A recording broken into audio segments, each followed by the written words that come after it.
ನಮಸ್ಕಾರ, welcome back to Shreya ಮಾರುವಂತೆ channel. ನಾನಿವತ್ತು ವೆಂಕಟರಮಣ ದೇವಸ್ಥಾನ ಕರಂಬಳ್ಳಿಯಲ್ಲಿದ್ದೇನೆ. ಇಲ್ಲಿ ವಿಶೇಷವಾಗಿ ಋತ್ಸಮಿ ತ್ಯಾಗ ಮತ್ತೆ ಲಕ್ಷ ಸುತ್ತು ಒಂದು ಕಾರ್ಯಕ್ರಮವನ್ನು ಆಯೋಜಿಸಿಕೊಂಡಿದ್ದಾರೆ.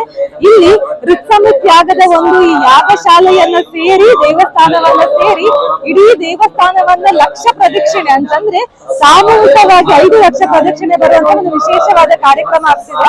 ಇದಕ್ಕೆ ಅನೇಕ ಸಾವಿರಾರು ಸಂಖ್ಯೆಯಲ್ಲಿ ಭಕ್ತಾದಿಗಳು ಕೂಡ ಬಂದಿದ್ದಾರೆ. ಹಾಗೆ ದೇವಸ್ಥಾನದಲ್ಲಿ ವಿಶೇಷವಾಗಿ ಮೂಡಿ ಬಂದಂತ ಆಂಜನೇಯ, ಹಾಗೆ ಇಲ್ಲಿ ದೇವಸ್ಥಾನದ ವಿಶೇಷ ಪೂಜೆಗಳು ಎಲ್ಲವನ್ನ ತಿಳ್ಕೊಳ್ತಾ ಹೋಗೋಣ. ನಾನು ಆಗ್ಲೇ ತಿಳಿಸಿದಂತೆ ಈ ದೇವಸ್ಥಾನದಲ್ಲಿ ತುಂಬಾ ವಿಶೇಷವಾದದಂತಂದ್ರೆ ಈ ಕಂಬದ ಆಂಜನೇಯ ಅಂತಂದ್ರೆ ಈ ಕಂಬದ ಮೇಲೆ ಮೂಡಿ ಬಂದಿರುವಂತಹ ಆಂಜನೇಯ ತುಂಬಾ ವಿಶೇಷವಾಗಿರ್ತದೆ. ಇದು ಒಂದು ಚಿಕ್ಕ ರೇಖೆಯಲ್ಲಿ ಮೂಡಿ ಬಂದು ತದನಂತರ ಆಂಜನೇಯನ ರೂಪ ತಾಳಿರುವಂತಹ ಒಂದು ಅಚ್ಚರಿಯ ಘಟನೆ ನಡೆದಿರುವಂತಹ ಸ್ಥಳ ಅಂತಾನೆ ಹೇಳ್ಬೋದು.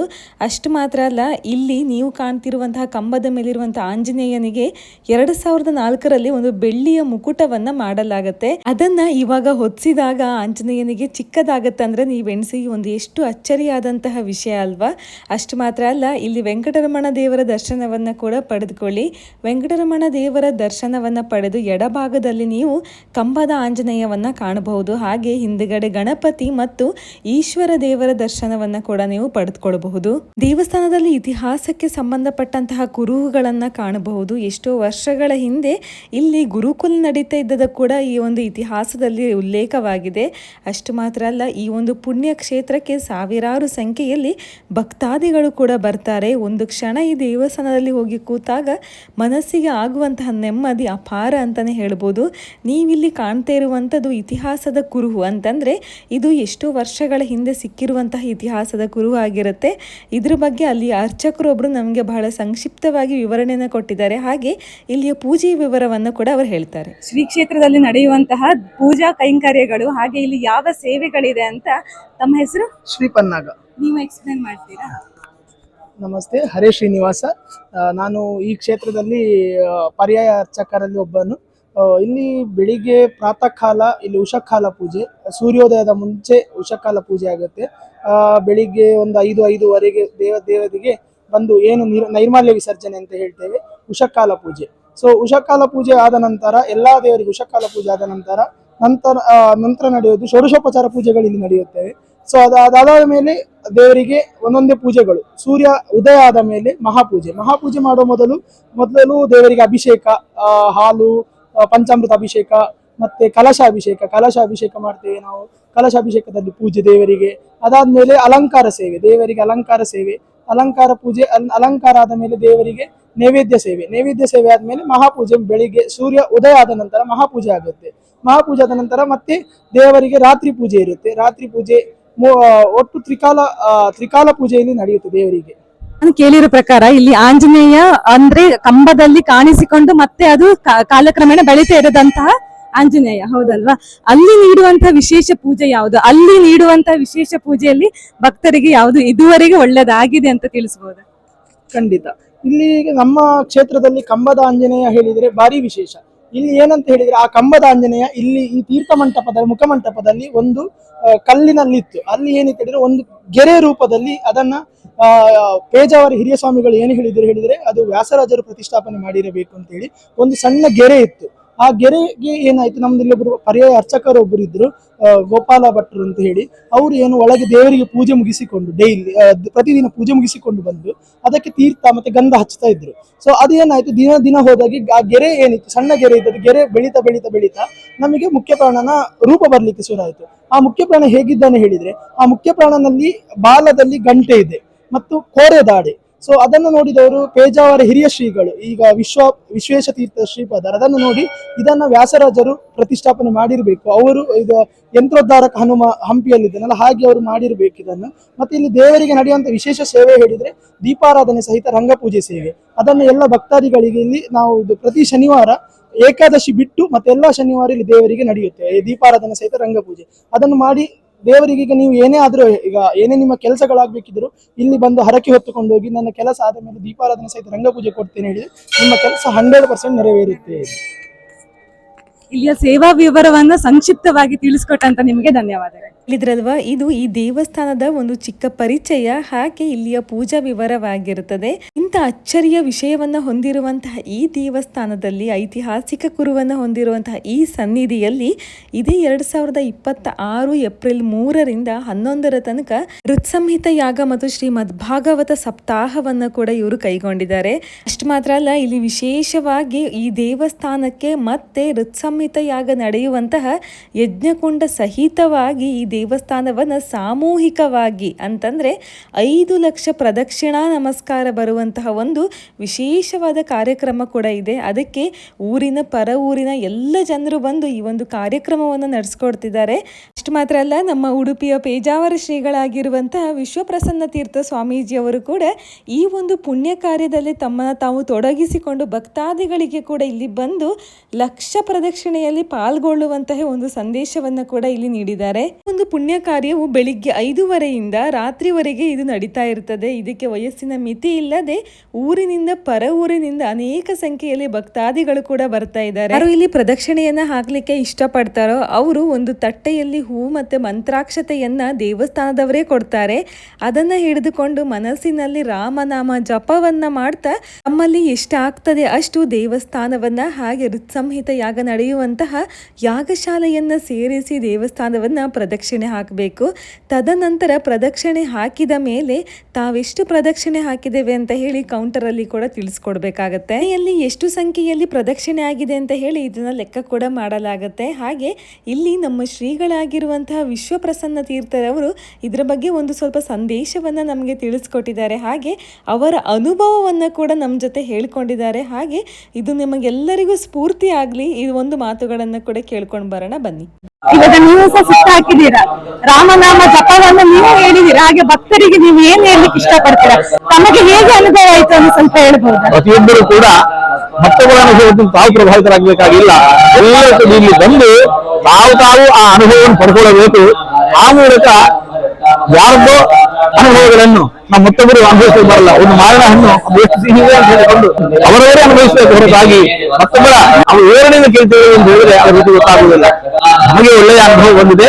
ಎಲ್ಲರೂ ಕೂಡ ಇಲ್ಲಿ ಬಂದು ಆ ಅನುಭವವನ್ನು ತಾವು ಪ್ರತ್ಯೇಕವಾಗಿ ಅನುಭವಿಸಿ ಇದರಲ್ಲಿ ಭಗವಂತನ ರೂಪ, ವದನದಲ್ಲಿ ನಾಮ, ಕಾಲಲ್ಲಿ ಹೆಜ್ಜೆ ಇವನ್ನೆಲ್ಲ ಹಾಕಿಕೊಂಡು ಮಾಡುವ ಪ್ರತಿಯೊಂದು ಪ್ರದಕ್ಷಿಣೆಯೂ ಕೂಡ ಅಷ್ಟಮೇಧ ಯಾಗಗಳಿಗೆ ಸಮವಾಗಿರುವಂತಹ ಅಂತಹ ಸೇವೆ ಇವತ್ತಿಗೆ ನಡೆದಿದೆ. ಅದಕ್ಕೋಸ್ಕರ ಪ್ರತಿಯೊಬ್ಬರು ಕೂಡ ಇಲ್ಲಿ ಬನ್ನಿ, ಪ್ರತಿಯೊಬ್ಬರು ಹೇಳಿದ್ರಲ್ವ, ಇದಿಷ್ಟು ಶ್ರೀಗಳ ಅನುಭವವಾಗಿತ್ತು. ಹಾಗೆ ಅದನ್ನು ನಾವೇ ಅನುಭವಿಸಬೇಕಂತ ಕೂಡ ಅವರು ತಿಳಿಸ್ಕೊಟ್ರು. ಅದಕ್ಕೋಸ್ಕರ ಹೆಚ್ಚಿನ ಸಂಖ್ಯೆಯಲ್ಲಿ ಭಕ್ತಾದಿಗಳು ಬಂದು ಈ ಲಕ್ಷ ಪ್ರದಕ್ಷಿಣ ನಮಸ್ಕಾರದ ಒಂದು ಪುಣ್ಯ ಕಾರ್ಯದಲ್ಲಿ ನಾವು ಕೂಡ ಪಾಲ್ಗೊಳ್ಳೋಣ. ಹಾಗೆ ನೀವು ಕೂಡ ಇದನ್ನ ಶೇರ್ ಮಾಡಿ ಇನ್ನಷ್ಟು ಸಂಖ್ಯೆಯಲ್ಲಿ ಭಕ್ತಾದಿಗಳಿಗೆ ಈ ವಿಷಯ ತಿಳಿಯುವಂತೆ ಕೂಡ ಆಗಲಿ. ಹಾಗೆ ನೀವೇನಾದರೂ ಪ್ರತಿನಿತ್ಯ ಬಂದು ಇಲ್ಲಿ ಪ್ರದಕ್ಷಿಣೆ ಹಾಕ್ತೀರಾ ಅನ್ನೋದಾದ್ರೆ ಅಲ್ಲಿ ಒಂದು ಚೀಟಿಯನ್ನ ಕೊಡ್ತಾರೆ. ಅಲ್ಲಿ ಡೇಟ್ ಪ್ರಕಾರ ನೀವು ಎಷ್ಟು ಸುತ್ತನ್ನ ಆ ದಿನ ಹಾಕಿದ್ದೀರಾ ಅಂತ ಹೇಳಿ ಕೂಡ ಅದರಲ್ಲಿ ಬರೆದು ಆಫೀಸಿಗೆ ಕೊನೆಯ ದಿನದಂದು ತಲುಪಿಸಿದ್ರೆ ಕೂಡ ಆಗುತ್ತೆ. ಅದರಲ್ಲಿ ನಿಮ್ಮ ಹೆಸರು, ವಿಳಾಸ, ಫೋನ್ ನಂಬರ್ ಎಲ್ಲವನ್ನ ಕೂಡ ಬರ್ಕೊಳ್ಬೇಕಾಗತ್ತೆ. ಇನ್ನು ಪ್ರತಿನಿತ್ಯ ಬಂದು ಇಲ್ಲಿ ಬೆಳಿಗ್ಗೆ ನೀವು ಪ್ರದಕ್ಷಿಣೆ ಹಾಕೋರಿದ್ರೆ ನಿಮಗೆ ತಿಂಡಿಯ ವ್ಯವಸ್ಥೆ ಕೂಡ ಇರುತ್ತೆ, ಮಧ್ಯಾಹ್ನ ಅನ್ನಪ್ರಸಾದ, ಹಾಗೆ ರಾತ್ರಿಯ ಒಂದು ಅನ್ನಪ್ರಸಾದದ ವ್ಯವಸ್ಥೆ ಕೂಡ ಇರುತ್ತೆ. ಈ ಒಂದು ಪುಣ್ಯ ಕಾರ್ಯದಲ್ಲಿ ನಾವು ಹಾಗೆ ನಮ್ಮ ಕುಟುಂಬ ಕೂಡ ಪಾಲ್ಗೊಂಡು ತುಂಬಾ ಅಂದ್ರೆ ತುಂಬಾ ಖುಷಿ ಪಟ್ಟಿದ್ದೇವೆ. ಹಾಗೆ ಸಾರ್ಥಕವಾಯಿತು ಅಂತಾನೆ ಹೇಳ್ಬೋದು. ಹಾಗೆ ಇದರ ಬಗ್ಗೆ ಇನ್ನಷ್ಟು ಹೆಚ್ಚಿನ ಮಾಹಿತಿಯನ್ನ ದೈವಿಕ ಕಾರ್ಯಗಳಲ್ಲಿ ತಮ್ಮನ್ನ ತೊಡಗಿಸಿಕೊಳ್ಳುವಂತಹ ರಘುಪತಿ ಭಟ್ ಅವರ ಹತ್ರ ತಿಳ್ಕೊಳ್ಳೋಣ ಬನ್ನಿ.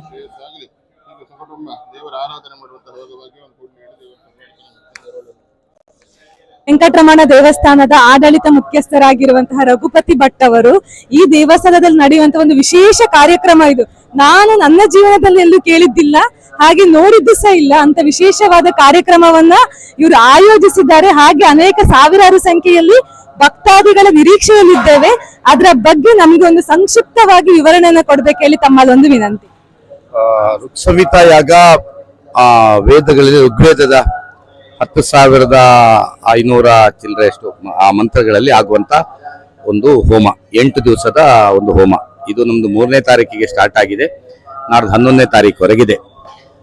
ಎಲ್ಲ ಈ ಋಗ್ವೇದದ ಬಗ್ಗೆ ನಡೆಯುವಂತ ಈ ಋತ್ಸಂಹಿತ ಯಾಗ ಹಲವು ಕಡೆಗಳಲ್ಲಿ ಆಗ್ತದೆ. ಹೆಚ್ಚಾಗಿ ಮಠಗಳಲ್ಲಿ ಮತ್ತು ಬ್ರಾಹ್ಮಣ ಸಮಾಜದ ಮಧ್ಯೆಯಲ್ಲಿ ಸ್ವಲ್ಪ ಇದು ಹೆಚ್ಚು ಮಡಿಯಲ್ಲಿ ಆಗಬೇಕಾದ ಋಗ್ವೇದ ಆದ್ದರಿಂದ ಸಾರ್ವಜನಿಕವಾಗಿ ಆದಂತಹದ್ದು ಬಹಳ ಕಡಿಮೆ ಇದೆ. ಸೊ ನಾವು ಇದನ್ನ ಸಂಕಲ್ಪ ಮಾಡುವಾಗಲೇ ಇದನ್ನ ಸಾರ್ವಜನಿಕವಾಗಿ ಮಾಡಬೇಕು ಅಂತ ಹೇಳುವ ಸಂಕಲ್ಪ ಮಾಡ್ತಾರೆ. ಅಂದ್ರೆ ಎಲ್ಲ ಜಾತಿ ಮತ ಧರ್ಮದವರು ಇದ್ರಲ್ಲಿ ಏನಾದ್ರು ಒಂದು ರೀತಿಯಲ್ಲಿ ತೊಡಗಿಸಿಕೊಳ್ಳುವಾಗ ಆಗ್ಬೇಕು. ಆಗ ನಾವು ವೈದಿಕರ ಹತ್ರ ನಮ್ಮ ಇದರ ಮಾರ್ಗದರ್ಶನ ಮಂಡಳಿಯಲ್ಲಿ ನಮ್ಮ ಗುಂಡಿಬೇಲ್ ಸುಬ್ರಹ್ಮಣ್ಯ ಭಟ್ರು, ವಾಮನ ಭಟ್ರು ಇವರೆಲ್ಲ ಮತ್ತು ನಮ್ಮ ತಂತ್ರಿಗಳು ಇವರೆಲ್ಲ ಚರ್ಚೆ ಮಾಡುವಾಗ ಏನ್ ಮಾಡ್ಬೋದು ಅಂತ ಹೇಳುವಂತ ಚರ್ಚೆಗಳು ಪ್ರಾರಂಭ ಆಯ್ತು. ಸೊ ಆಗ ಇಲ್ಲಿದ್ರೆ ಹೋಮಕುಂಡ ಒಳಗಿನಿಂದ ದೇವಸ್ಥಾನದ ಒಳಗೆ ಹಾಕುವಂತಹದ್ದು ಅದರ ಒಳಗೆ ನಡೀತಿತ್ತು. ಆದ್ರೆ ಈಗ ಇದನ್ನ ಹೋಮಕುಂಡವನ್ನ ಹೊರಸುತ್ತಿನಲ್ಲಿ ಹಾಕಿ ಹೋಮಕುಂಡ ಸಹಿತ ಒಂದು ನಮಸ್ಕಾರ ಸೇವೆಯನ್ನ ಮಾಡೋಣ ಅಂತ ಹೇಳುವಂತ ನಿಶ್ಚಯ ನಮ್ಮ ವೈದಿಕರಿಂದಲೇ ಬಂತು. ಆ ನಂತರ ಒಂದೊಂದು ಆಡ್ ಆಗ್ತಾ ಹೋಯ್ತು. ಅವರಿಗೆ ಪುಷ್ಪ ಮತ್ತು ಮಂತ್ರಾಕ್ಷತೆ ಕೊಟ್ಟು ಅದನ್ನ ಯಾಗದ ಮಂಡಲಕ್ಕೆ ಸಮರ್ಪಿಸುವಂತಹದ್ದು ಮಾಡೋಣ, ಆಗ ಭಕ್ತಿ ಜಾಸ್ತಿ ಬರ್ತದೆ, ಅವರಿಗೆ ಪೂರ್ತಿ ತೊಡಗಿಸಿಕೊಂಡಾಗ್ತದೆ ಅಂತ. ಸೊ ಆ ದೃಷ್ಟಿಯಿಂದ ಈ ಒಂದು ಋಕ್ಷಮಿತಾ ಯಾಗಕ್ಕೆ ಸುತ್ತು ಸೇವೆ ಅಂತ ಹೇಳುವಂತ ಒಂದು ಸಂಕಲ್ಪವನ್ನು ಮಾಡಿದೆವು. 1 ಲಕ್ಷ ಮಾಡೋಣ ಅಂತ ಹೇಳುವಂತ ಯೋಚನೆ ಇತ್ತು.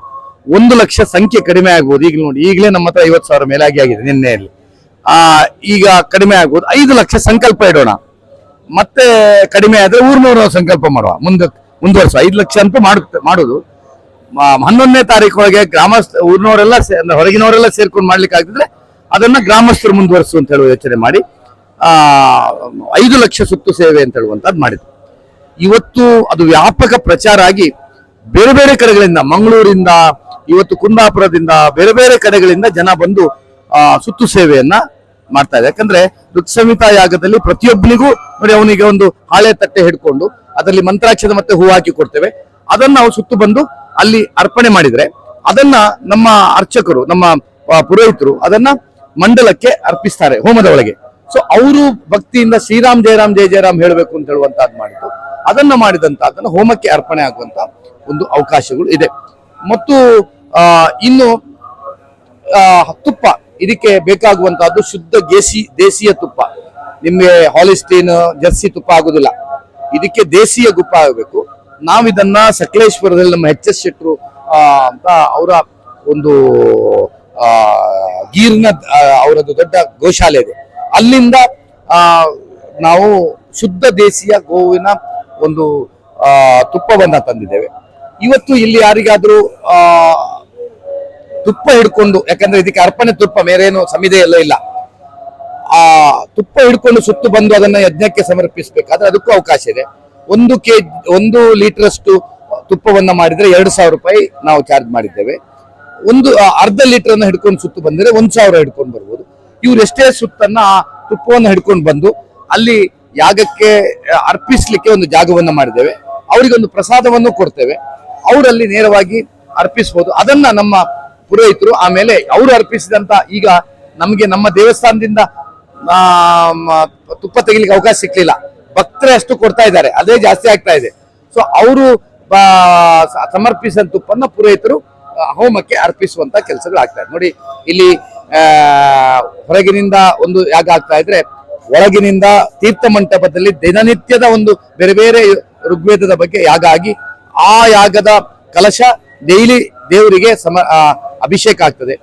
ಇಲ್ಲಿ ಏನು ನಾವು ಈ ಯಾಗದಲ್ಲಿ ಮಧುವನ್ನ ಅಂದ್ರೆ ಜೇನುತುಪ್ಪವನ್ನ ಇಟ್ಟಿದೆ, ಅದನ್ನ ಎಲ್ಲ ಮಂತ್ರಕ್ಕಾದ ನಂತರ ಇದು ಕೊನೆಗೆ 11ನೇ ತಾರೀಕಿಗೆ ದೇವರಿಗೆ ಅಭಿಷೇಕವನ್ನ ಮಾಡ್ತಾರೆ, ಒಟ್ಟಿಗೆ ಅಭಿಷೇಕ ಮಾಡ್ತಾರೆ. ಒಳಗೆ ತೀರ್ಥ ಮಂಟಪದಲ್ಲಾದಂತ ಕಲಶದ ತೀರ್ಥವನ್ನ ದೇವರಿಗೆ ದಿನನಿತ್ಯ ಆಗ್ತದೆ. ಸೊ ಅಲ್ಲಿಗೂ ತುಪ್ಪ ಬೇಕು. ಸೊ ಆ ಎಲ್ಲ ತುಪ್ಪವನ್ನ ಇವತ್ತು ಭಕ್ತರು ಒದಗಿಸ್ತಾ ಇದ್ದಾರೆ.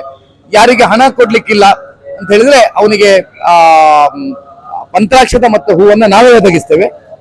ಅವರು ಸುತ್ತು ಬಂದು ಅಲ್ಲಿ ಅದನ್ನ ಅರ್ಪಿಸಿದ್ರೆ ಅದನ್ನ ದೇವರಿಗೆ ಅರ್ಪಿಸುವಂತ ಹೋಮಕುಂಡದ ದೇವರಿಗೆ ಅಲ್ಲಿ ಮಂಡಲಕ್ಕೆ ಅರ್ಪಿಸುವಂತ ಕೆಲಸವನ್ನ ಆಗ್ತಾ ಇದೆ. ಹಾಗಾಗಿ ಇವತ್ತು ಬೆಳಿಗ್ಗೆ 5 ಗಂಟೆಗೆ ಜನ ಪ್ರಾರಂಭ ಆಗ್ತದೆ. ನಾವು 6 ಗಂಟೆಯಿಂದ ಅಂತ ಸಂಕಲ್ಪ ಮಾಡಿದ್ದು, ನಿನ್ನೆ 5ವರೆಗೆ ಪ್ರಾರಂಭ ಮಾಡಿದೆವು. ಅಲ್ಲಿ ಜನ ಹೇಳಿ 5 ಗಂಟೆ ಕೊಡಿ, ನಾವು ಸುತ್ತ ಹಾಕಿ ನಮ್ಗೆ ಕೆಲ್ಸಕ್ಕೆ ಹೋಗ್ಲಿಕ್ಕಿದೆ ಅಂತ. ಒಂದೇ ಏನು ಅಂತ ಹೇಳಿದ್ರೆ ಸ್ನಾನ ಮಾಡಿ ಬರ್ಬೇಕು, ಮತ್ತೆ ಅದಕ್ಕೆ ಡ್ರೆಸ್ ಕೋಡ್ ಇರ್ಲಿಲ್ಲ. ಸ್ನಾನ ಮಾಡಿ ಬಂದು ಅವ್ರು ವಾಕಿಂಗ್ ಮಾಡುವಂತದ್ದು ಇಲ್ಲೇ ಮಾಡ್ತಾ ಇದ್ದಾರೆ ತುಂಬಾ ಜನ. ನಾವು ಮೊನ್ನೆ ಕರೆ ಕೊಟ್ಟೆವು, ನೀವು ವಾಕಿಂಗ್ ಮಾಡುವವರು ಇಲ್ಲೇ ಬಂದ್ ಮಾಡಿ, ಸ್ನಾನವನ್ನು ಮಾಡಿ ಅಷ್ಟೇ ಅಂತ. ಯಾರು ವಾಕಿಂಗ್ ಮಾಡ್ತಾ ಇಲ್ಲ, ಇಲ್ಲಿಂದ ವಾಕಿಂಗ್ ಸ್ಟಾರ್ಟ್ ಮಾಡಿ, ಆರೋಗ್ಯಕ್ಕೂ ಒಳ್ಳೇದು ಅಂತ ಕೊಟ್ಟು. ಹಾಗಾಗಿ ನೋಡಿ, ಸಹಸ್ರಾರು ಸಂಖ್ಯೆಯಲ್ಲಿ ದಿವಸಕ್ಕೊಂದು 50,000ಕ್ಕಿಂತ ಹೆಚ್ಚು ಜನ ಇವತ್ತು ಸುತ್ತು ಬರ್ತಾ ಇದ್ದಾರೆ. ಇದು ಇವತ್ತು 2ನೇ ದಿವಸ. ಇನ್ನು 11ನೇ ತಾರೀಕಿಗೆ ಆಗುವ ಪ್ರಾಯಶಃ ನನ್ನ ಪ್ರಕಾರ 5 ಲಕ್ಷ ಮೀರುವಂತ ನಿರೀಕ್ಷೆ ಇವತ್ತಿದೆ. ಬೆಳಿಗ್ಗೆ ಸ್ಟಾರ್ಟ್ ಆದ್ರೆ ಮಧ್ಯಾಹ್ನದ ಊಟದಲ್ಲಿಯೂ ಸುತ್ತು ಸೇವೆ ಆಗ್ತಾ ಇದೆ. ರಾತ್ರಿ 9:30 ಆದ್ರೂ ಮುಗಿಯಲ್ಲ, 10 ಗಂಟೆವರೆಗೆ ಜನ ಸುತ್ತು ಬರ್ತಾರೆ. ಸೊ ಇದೊಂದು ಬಹಳ ಜನರಿಗೆ ತುಂಬಾ ಮೆಚ್ಚುಗೆ ಆದಂತಹದ್ದು. ಮತ್ತು ಜನರಿಗೆ ಇಷ್ಟು ದೊಡ್ಡ ಯಾಗದಲ್ಲಿ ನೋಡಿ, ಇದು ಸಣ್ಣ ಯಾಗ ಅಲ್ಲ. 3ನೇ ತಾರೀಕಿಂದ ಪ್ರಾರಂಭ ಆಗಿದೆ, 4ನೇ ತಾರೀಕಿಂದ ಯಾಗ ಪ್ರಾರಂಭ ಆಗಿದೆ. ಬೆಳಿಗ್ಗೆ 6:30ಗೆ ಶುರುವಾದ್ರೆ 11:30 12 ಗಂಟೆವರೆಗೆ ಯಾಗ ಇದೆ ಡೈಲಿ. ಅಂತ ದೊಡ್ಡ ಯಾಗ ಸಂಜೆ 4:30ಯಿಂದ 8 ಗಂಟೆವರೆಗೆ ಅಷ್ಟಾವಧಾನ ಸೇವೆ ಯಜ್ಞ ದೇವರಿಗೆ ನಡೀತದೆ. ಅದರ ಮಧ್ಯದಲ್ಲಿ ಭಾಗವತ ಸಪ್ತಾಹ ನಮ್ಮ ಪರಮ ಪೂಜ್ಯ ಪಲಿಮಾರು ಮಠಾಧೀಶಾದ ಶ್ರೀ ಶ್ರೀ ವಿದ್ಯಾಧೀಶ ತೀರ್ಥ ಶ್ರೀಪಾದಂಗಳವರು 4:30ಯಿಂದ 6:30 ಗಂಟೆವರೆಗೆ ಇವತ್ತು ಭಾಗವತ ಸಪ್ತಾಹ. ಅವ್ರು ಯಾವತ್ತು 1 ಗಂಟೆಯ ಭಾಗವತ ಸಪ್ತಾಹ ಮಾಡೋದು. 1 ಗಂಟೆ ಮಾಡಿದ್ರೆ ನಮ್ಗೆ ಜನರಿಗೆ ಕಡಿಮೆ ಆಗ್ತದೆ ಅಂತ ಹೇಳಿ ನಾವು 2 ಗಂಟೆ ವಿನಂತಿ ಮಾಡ್ಕೊಂಡ್ರು. ಅವರಿಗೆ ಸ್ವಾಮಿಯವರಿಗೆ ಕಷ್ಟ ಆದ್ರೂ 4:30ರಿಂದ 6:30 ಗಂಟೆ 2 ಗಂಟೆ ಭಾಗವತ ಸಪ್ತಾಹ ನಡೀತಾ ಇದೆ. ಅಂದ್ರೆ ಇಲ್ಲಿ ಬೆಳಿಗ್ಗೆ 6 ಗಂಟೆಗೆ ಪ್ರಾರಂಭ ಆದ್ರೆ ರಾತ್ರಿ 10 ಗಂಟೆವರೆಗೆ ದಿನನಿತ್ಯವಾದಂತ ಭಕ್ತರಿಗೆ ಬಂದವರಿಗೆ ಸೇವೆ ಇದೆ, ಸುತ್ತು ಸೇವೆ ಇದೆ, ಹೋಮದಲ್ಲಿ ಭಾಗವಹಿಸ್ಲಿಕ್ಕಿದೆ, ಒಳಗಿನ ಹೋಮದಲ್ಲಿ ಭಾಗವಹಿಸ್ಲಿಕ್ಕಿದೆ, ಸುತ್ತು ಸೇವೆ ಮಾಡಬಹುದು, ಭಾಗವತ ಸಪ್ತಾಹದಲ್ಲಿ ಭಾಗವಹಿಸಬಹುದು ಮತ್ತು ಅಷ್ಟಾವಧಾನದಲ್ಲಿ ಭಾಗವಹಿಸಬಹುದು, ಪೂಜೆಯಲ್ಲಿ ಭಾಗವಹಿಸ. ಹೀಗೆ ಒಂದು 11ನೇ ತಾರೀಕಿನೊಳಗೆ ಒಂದು ಇಲ್ಲಿ ದೇವರ ಒಂದು ಬಹಳ ದೊಡ್ಡ ಕಾರ್ಯಗಳು ನಡೀತಾ ಇದೆ. ನಾನು ವಿನಂತಿ ಮಾಡುವಂತಹದ್ದು, ರಾಜ್ಯ ಪರರಾಜ್ಯದಿಂದ ಈ ಜಿಲ್ಲೆಯಿಂದ ಎಲ್ಲ ಕಡೆ ಬರ್ತಾ ಇದ್ದಾರೆ. ಎಲ್ಲ ಭಕ್ತರು ಬಂದು ಈ ಕಾರ್ಯಕ್ರಮಕ್ಕೆ, ಈ ಸುತ್ತು ಸೇವೆ ಇನ್ನೊಮ್ಮೆ ಅವಕಾಶ ಸಿಕ್ಕುವುದು ಕಡಿಮೆ. ಈ ಋಕ್ಸಂಹಿತಾ ಯಾಗಕ್ಕೆ ಯಾಗಕುಂಡ ಸಹಿತ ಸುತ್ತು ಮಾಡುವಂತ ಒಂದು ಅವಕಾಶ ಇವತ್ತು ಸಿಕ್ಕಿದೆ. ಎಲ್ಲ ಭಕ್ತರು ಬಂದು ಇದರಲ್ಲಿ ತೊಡಗಿಸಿಕೊಂಡು ಪಾವನರಾಗಬೇಕು ಅಂತ ನಾನು ವಿನಂತಿಸ್ತೇನೆ. ಈ ಒಂದು ವಿವರಣೆಯನ್ನ ಬಹಳ ಸಂಕ್ಷಿಪ್ತವಾಗಿ ಹಾಗೆ ತುಂಬಾ ಚೆನ್ನಾಗಿ ವಿವರಿಸಿದ್ದಾರೆ.